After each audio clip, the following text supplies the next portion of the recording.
Hi, and welcome to another episode of Table Top Crowd. I'm Kristin, your host. Today, I am joined by Amanda Call, Banana Chan, and Austin to discuss their upcoming game, Deimos Academy.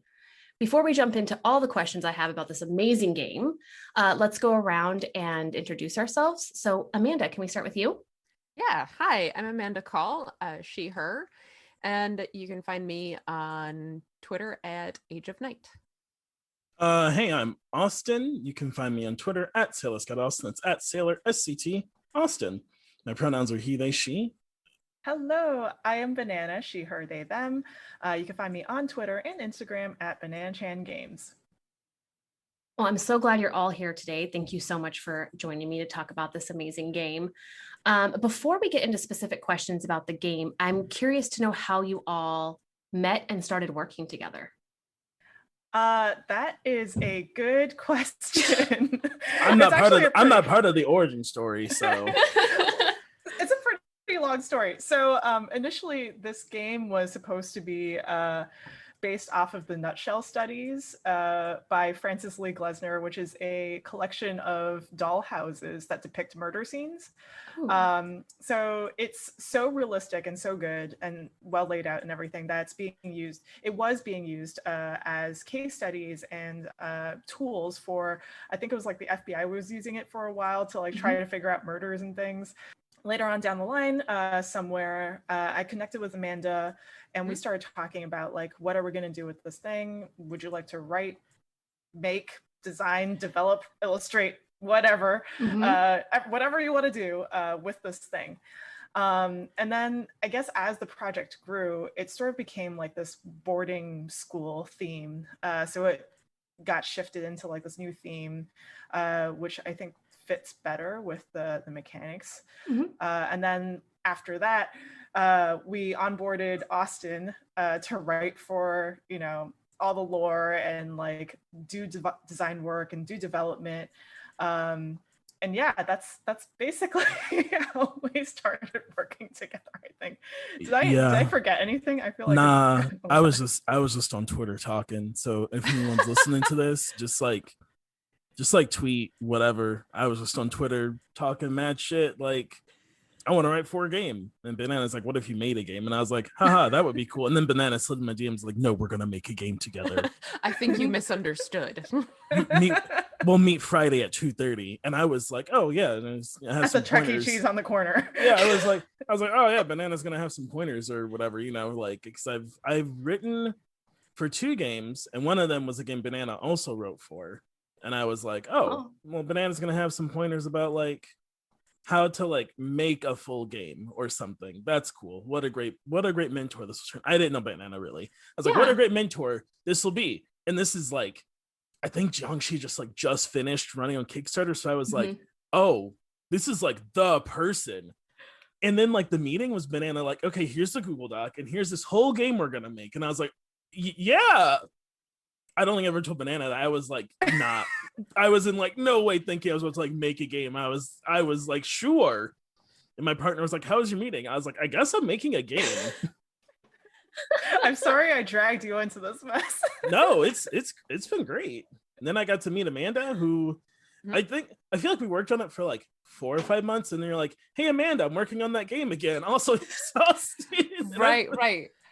So part of that too is that Banana and I first started talking about working on this game, like, I don't know, a couple of years ago. And we're just like passing back and forth notes and sketches because I'm doing the artwork for the game. And that had always been like the thing I was going to do, since it's a very visual component heavy game where the visual components are actually like part of what you manipulate to play the game.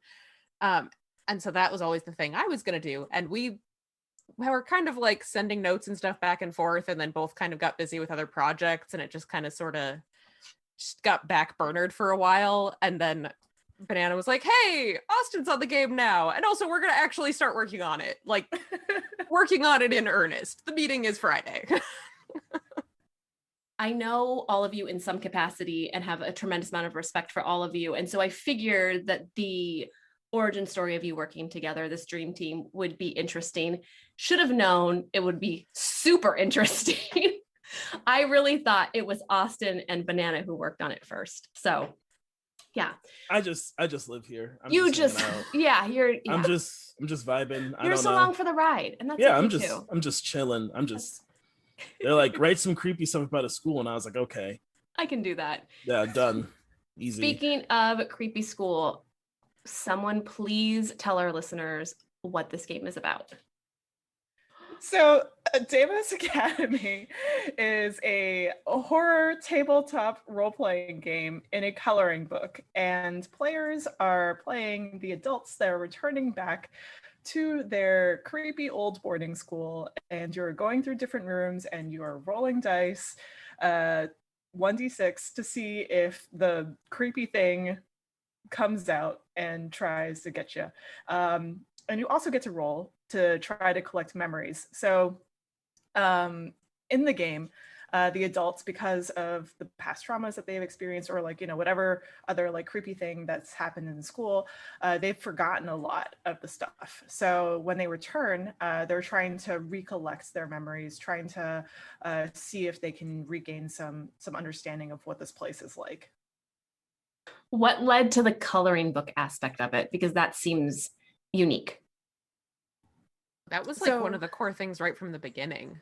Oh, yeah, it was. That's one thing that has changed in the development of the game, but the coloring book aspect has not. That has been there from the very initial like idea that Banana ever contacted me about. I think it was supposed to be just like, oh, we're just going to do paper craft. Yeah. We realized it's really hard to do paper craft. Like, at least for me, I'm very bad at paper craft. Mm-hmm. And so like Amanda took on like a lot of the illustration and like basically all the design, like the physical engineering. Yeah. Engineering, yes, that. I don't even know what to call it. Yeah.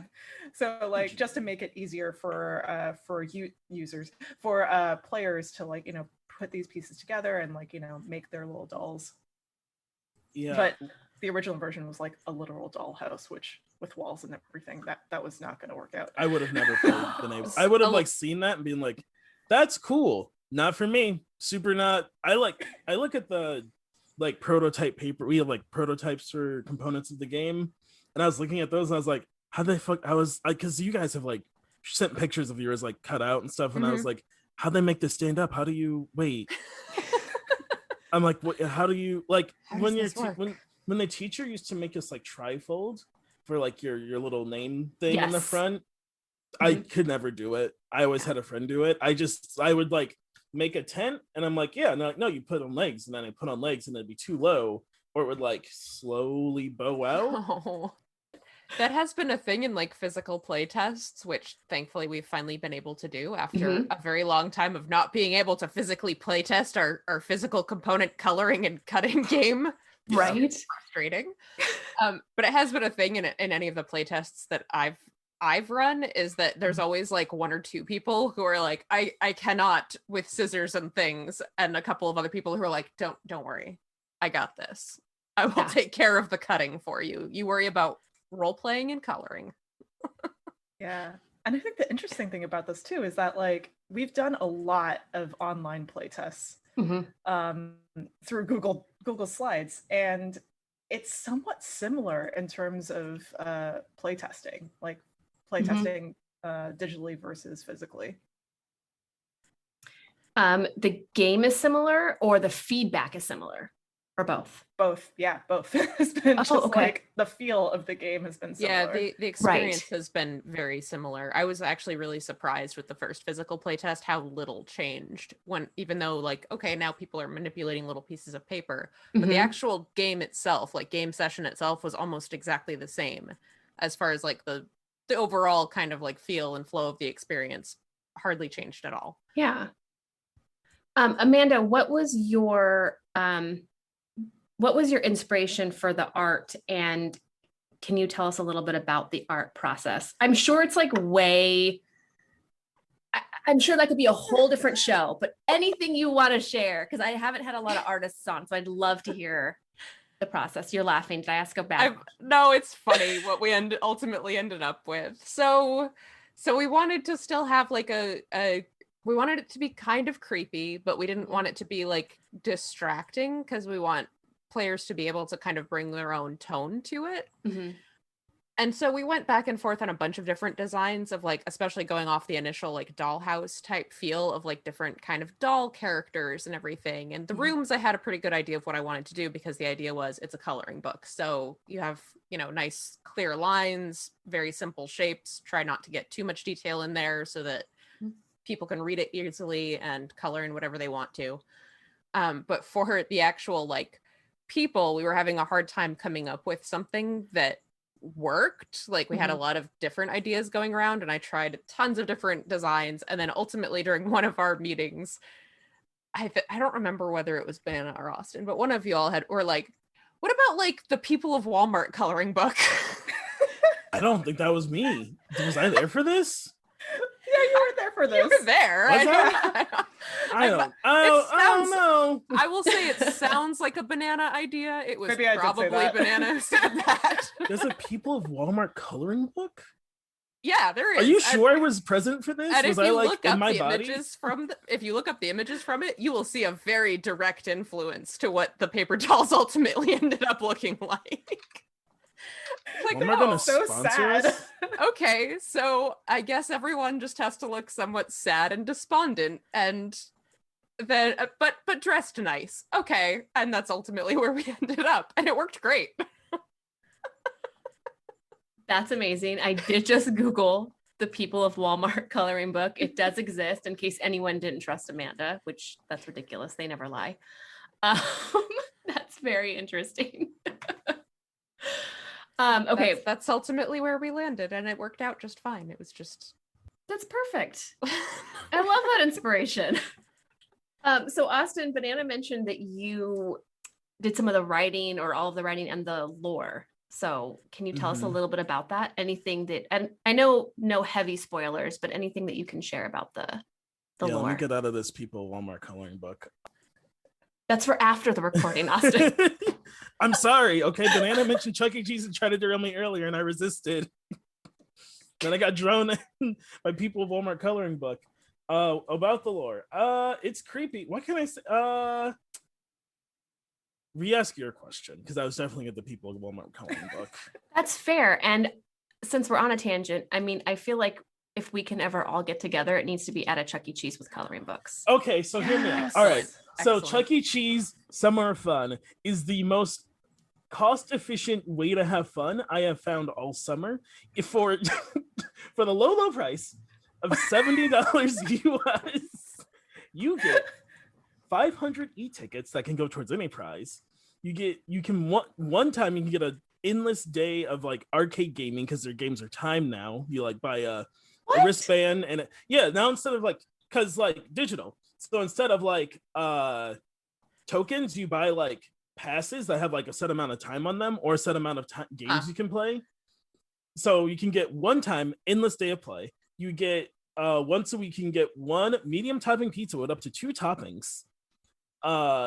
It is an extremely efficient way to use your money as an adult. I'm just saying, not that I've done it, because I just found out about it last week, or I would be. But at this point, it only lasts until like August. I don't know if it's worth it. Anyway, about the game. I feel like to inform you that the closest Chuck E. Cheese to me is 160 miles away. Because That I is live a in the travesty. wilderness. You know, they just got out of a bankruptcy and they're like tight for cash. You could probably get a franchise super cheap and just open it on your property. Just like open it on your, like, what are they like? Yeah, everyone's gonna come. There's the closest Chuck E. Cheese is 100 miles away, and so is all of other. So is everything else. So to my literally understanding everything. Of where you live. So everyone within a 52-mile radius will come to your Chuck E. Cheese. Yes. They're just gonna go. Your Chuck E. Cheese is gonna have the hookup. They're gonna have like AC and food. Like people can get the Chuck E. Cheese. Chuck E. Cheese is gonna be the spot. Can I just say something? Austin, you have mentioned Chuck E. Cheese on multiple different interviews now. Yes. I think you need a sponsorship. We need a sponsorship for Austin. I have been Chuck E. Cheese. Fighting for a sponsorship for one Charles Entertainment Cheese. We've done 2 episodes of my podcast. He comes up once a month at least. He came up this week. Didn't plan on it. This pizza rat is haunting me. And listen, Charles Entertainment Cheese, you don't have to try this hard. I'm down. Let's do this. I listened to the whole summer concert tour. I am down with the Pizza Rat. I don't know why. I need to make a note for a quick start. That's Charles Entertainment Cheese. Your knowledge of and passion for Chuck E. Cheese is unparalleled. And I think we need to start an online petition to get Austin sponsored by Chuck E. Cheese. It just, at this point, it feels like the next step. It needs to happen. I made a note to do a Chuck E. Cheese quick start for the game. The headmaster is Master Charles Entertainment. Master Charles Entertainment.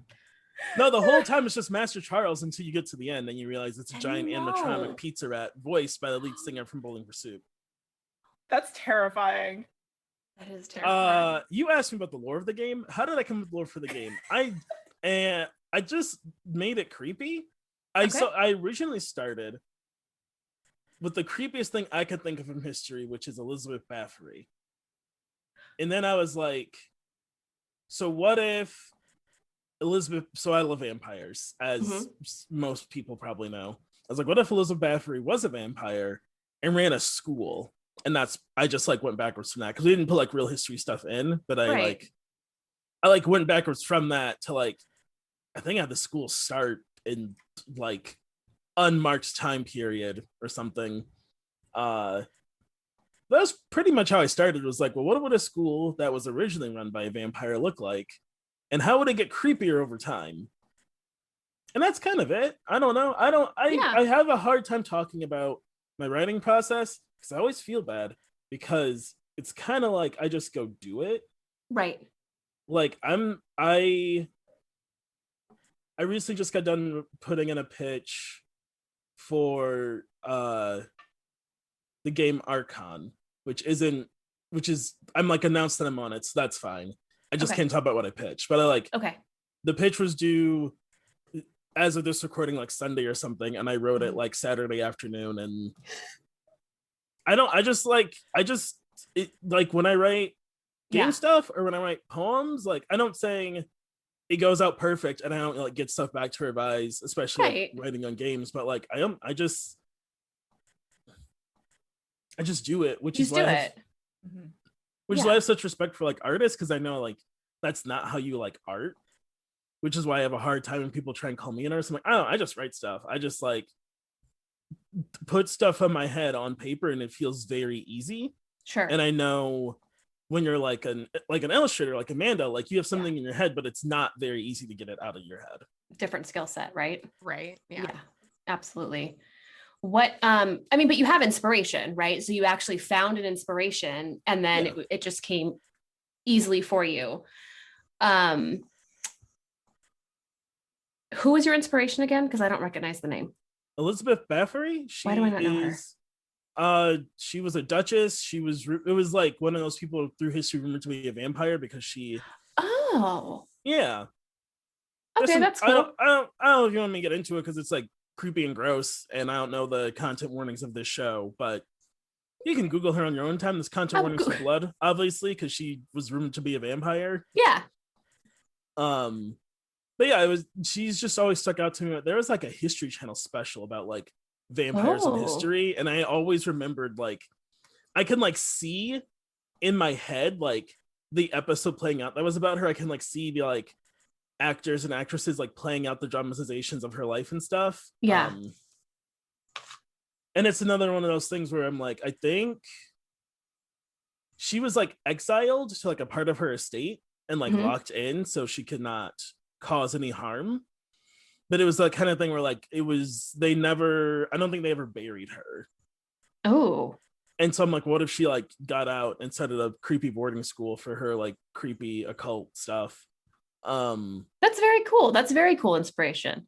So it was mainly I wanted to make a game about vampires because I'm always trying to make something about vampires. But Banana gave me a game and I was like, I can't say no. I'll just find a way to shoehorn in one vampire thing. Yeah. I mean, I think one of the fears on the table is vampires. Yeah. I mean, yeah, I'm letting absolutely anyone out there. If you hire me for a thing, I will try to put a thing in about vampires.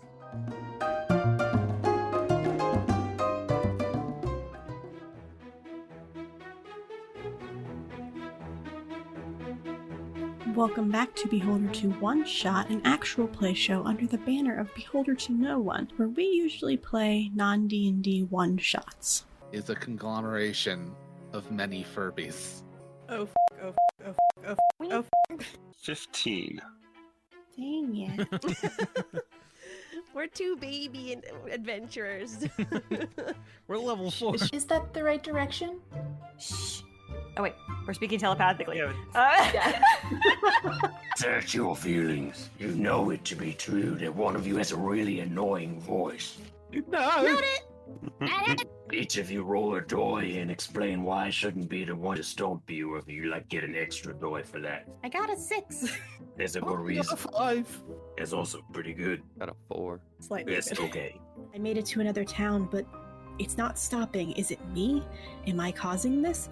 Am I the reason? And they go into ramblings of a person who thinks that they are the one that is causing this chaos. Check us out wherever podcasts can be found every other Thursday on Beholder to No One.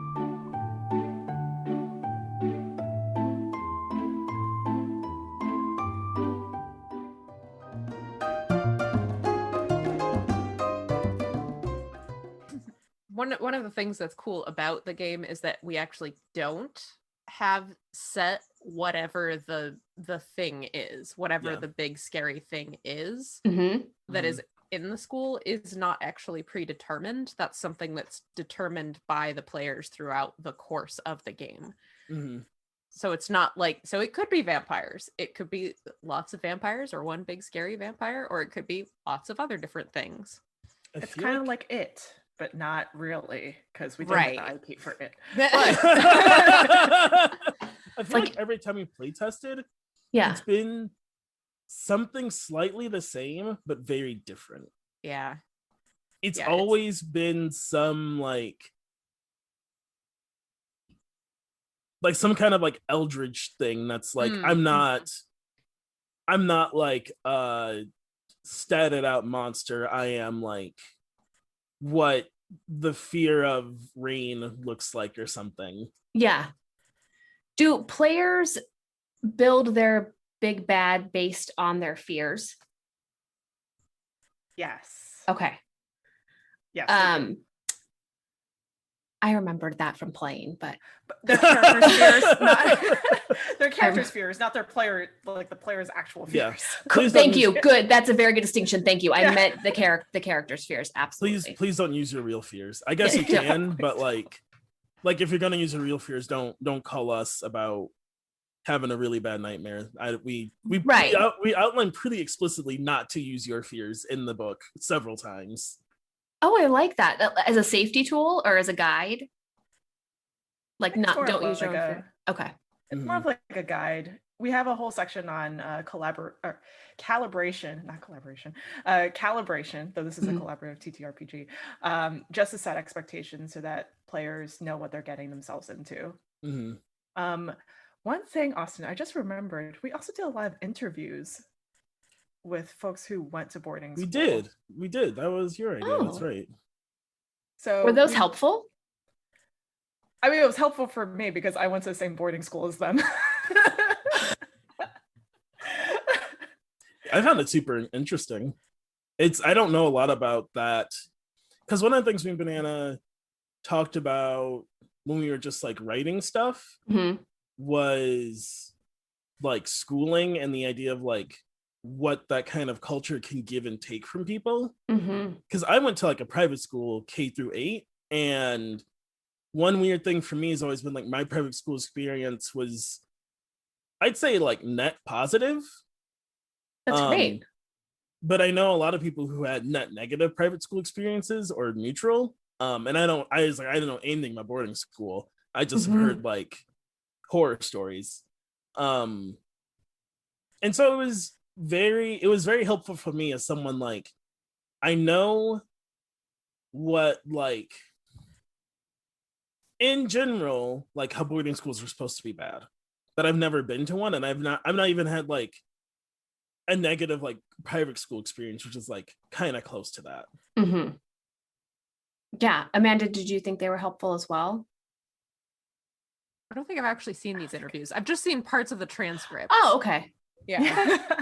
And the parts of the transcripts were enlightening because that's not something I only have ever been in public school, and Same. like really underfunded rural public school at that. So more like daycare. Daycare, K through 12. So I want to go back real quick to the rooms because I know that part of the game are these folks who go back to their boarding school, then they're trapped at their boarding school, correct? Mm-hmm. And exploring or adventuring and therefore moving through different rooms. So can someone tell us maybe what types of different things they experience in a room? Yes. All right. So when you go into a room, there are several items in each room.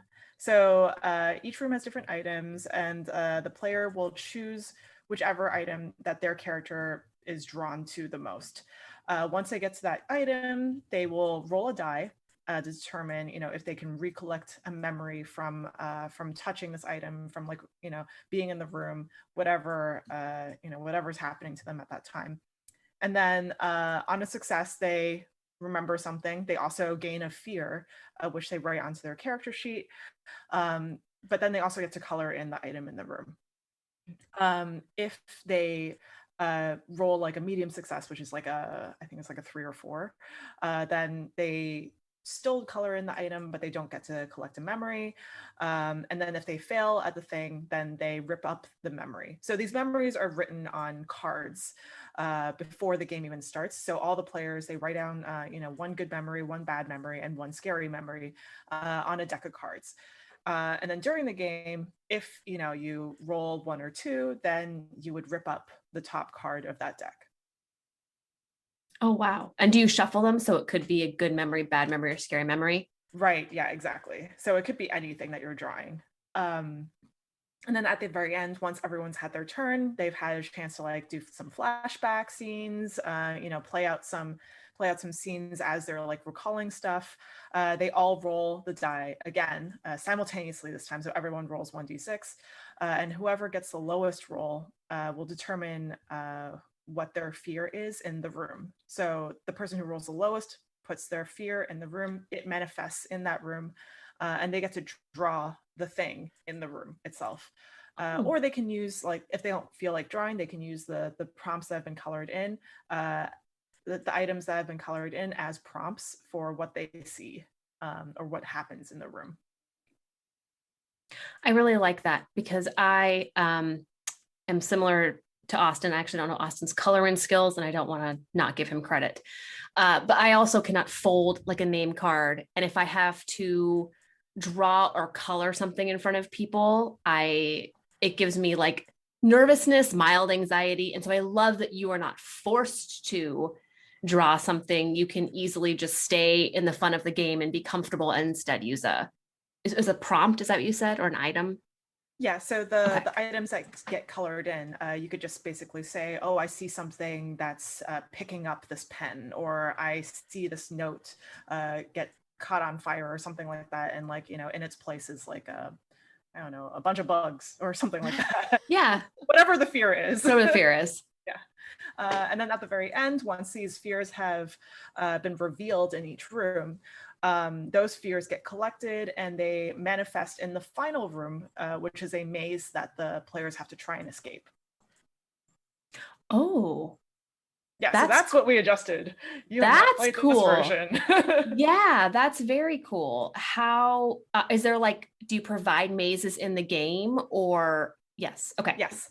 So it is a maze, a actual maze that you're just going through. Yeah. And players have to use their little paper dolls to try and get out of the maze. And there are slots, right? So it's sort of like a board game where dependent on how much they roll, they get to advance X many slots, Mm-hmm. and then X many spaces.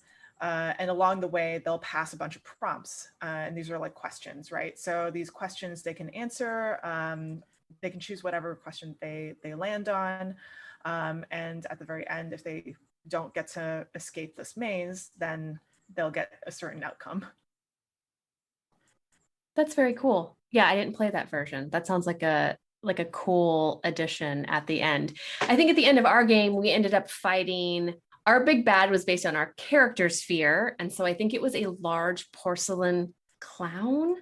Yes. Oh, no, thank you. Yeah. Yeah, I don't remember. There was something else about it, but it was like porcelain dolls was someone's, a character fear, as was clowns. And so we ended up fighting that big bad. So it would be cool to have the addition of having to go through some sort of maze before you get to your big bad, like an extension. Oh, the maze is the big bad that you're escaping. Oh, gotcha. Okay. Yeah. Okay. Yeah. And we also renamed Big Bad to Manifestations because it sounds creepier. It does. Man, I will try to use manifestations from here on out. Manifestation. So then it sort of blends into like the word manifest, like if you're manifesting something good, but at the same time, what if you're manifesting something scary? I don't know. Yeah. Right. That was kind of the idea, is that you have your fears have manifested into something very bad. Can we talk please, let's talk about Amanda's cover. Oh, geez.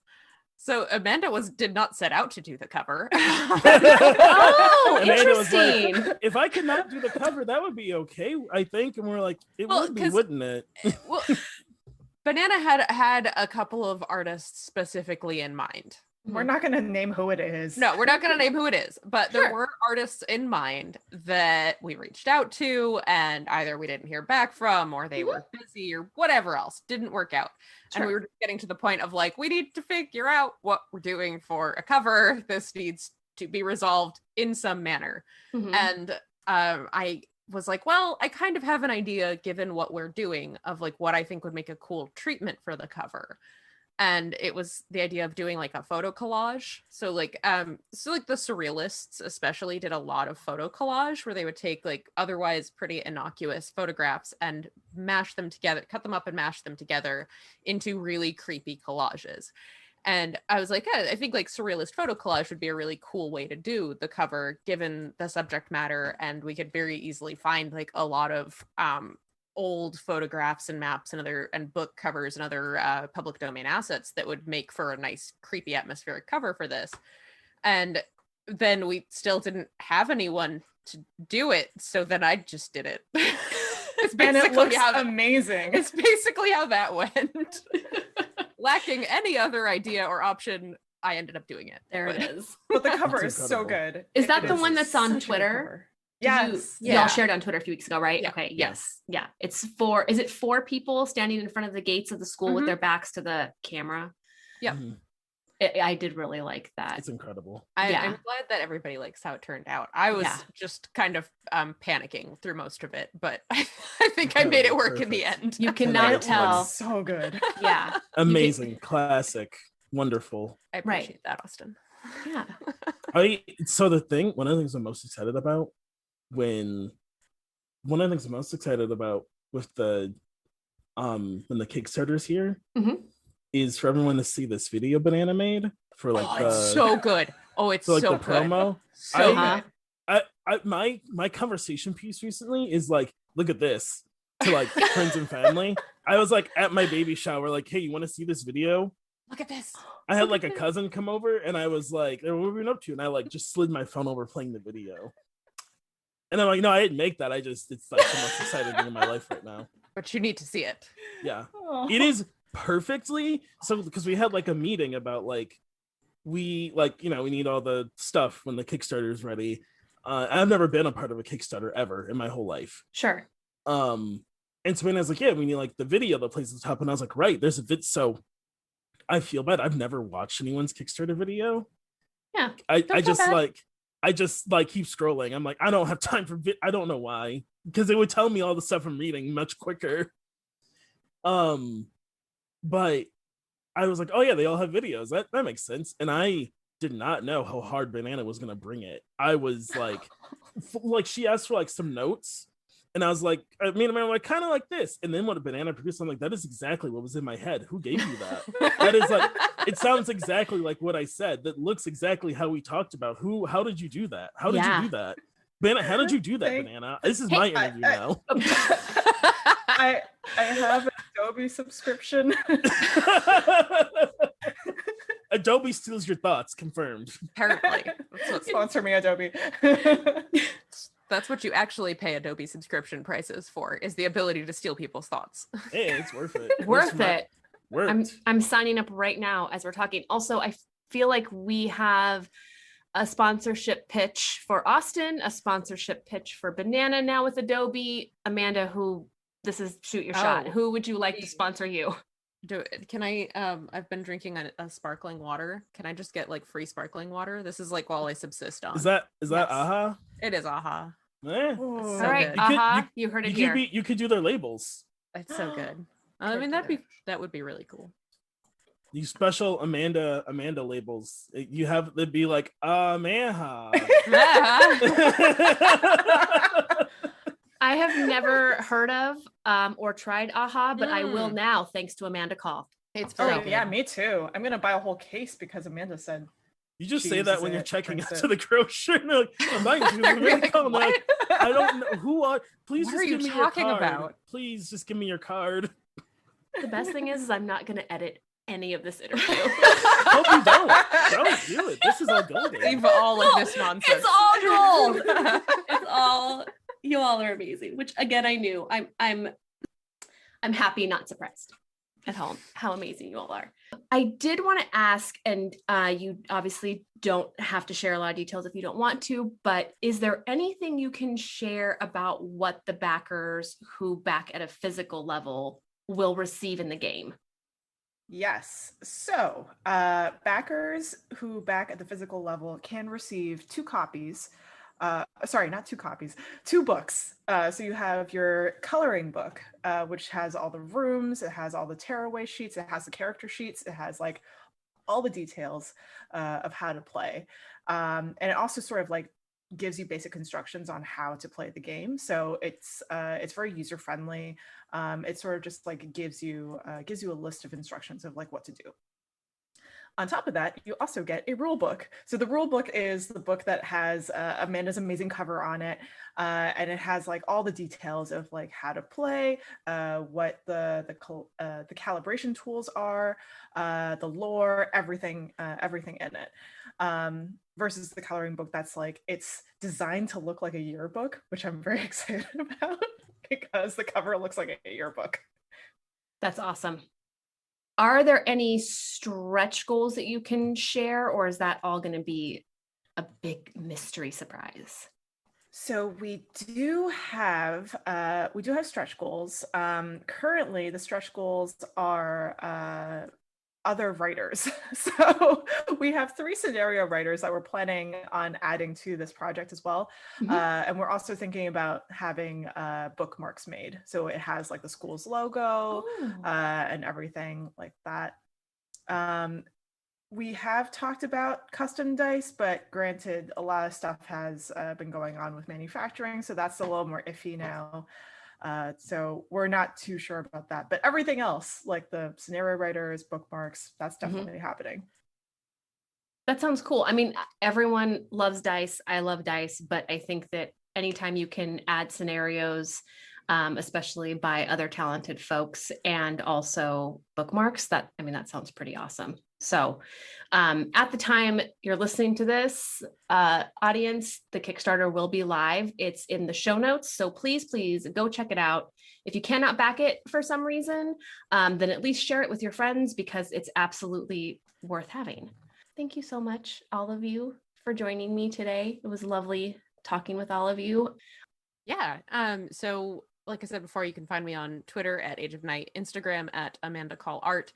And you can always check out my webcomic, which is the big project I'm always working on, which is at ageofnight.com. That's AGEOFNIGHT.com. Hey, I'm Austin. You can find me on Twitter at Sailor Scott Austin. That's at Sailor SCT Austin. You can find me on my podcast. We air every Wednesday. We are Secret Histories of Nerd Mysteries. Me and my very good friend Brenda talk about kind of whatever we want. It's our show. Each week we switch off topics. So like one time Brenda covered like a game called Night Watch, which was on the Sega Genesis, which led to the ESRB for video games. And then like the time after that, I covered like Space Jam because I wanted to, because I know a lot about the movie Space Jam. Did you know there was the first Space Jam sequel they tried to make was going to star Tony Hawk? What? We almost had this Tony Hawk Space Jam. There was almost a Jackie Chan Space Jam. I don't know what that one was gonna like revolve around. They pitched a lot of different ones. The last one was Tony Hawk, and they made it like all the way to pre-production. And then the studio said, "Never mind." Tony Hawk was like super ready for it. Oh, poor Tony. Oh, poor Tony. Sorry, Tony. The fact we don't live in reality where we have Space Jam with Tony Hawk in it is illegal. Anyway, on that, the less secret histories of nerd mysteries, you can find us wherever you get podcasts. And then when you're listening to this, I'm not on it, but usually every Monday I'm on Mind and the Martyr over on Prince Roll Dice channel, which airs at 9 p.m. Eastern, and do your math from 9 p.m. Eastern US time. I'm bad at time math. Just you figure it out with where you live. Mm-hmm. But as you're listening to this, I'm probably not on it because I just became a parent, most likely. So go check out Mind and Martyr, though. Support them, and I'll be back eventually. And you'll only know if you're watching or follow me on Twitter. So, and thank you so much for having us. This was super fun. Again, my name is Banana Chan, and you can find me on Twitter at Banana Chan Games. I do a lot of game design stuff, publishing stuff, writing stuff. You can find Deimos Academy sometime in September, and you can also find my next Kickstarter after that with Sadia Bees on Kickstarter in October. That's being published by Pelgrane Press, and that is called The Suburban Consumption of the Monstrous. So that is a LARP anthology that we are putting together for Kickstarter in October. Hey, Amber here. I would like to thank you so much for listening to Tabletop Babble, Tabletop Crowd, and Tabletop Spotlight, all the tabletop things that we have going on here lately. For show news, announcements, updates, and all that jazz, you can follow us on Twitter at Tabletop Babble. Also, it would be really, really helpful if you left us a rating and review on Apple Podcasts. It really does help the show out a lot. Anyway, thanks again, and we'll see you next time.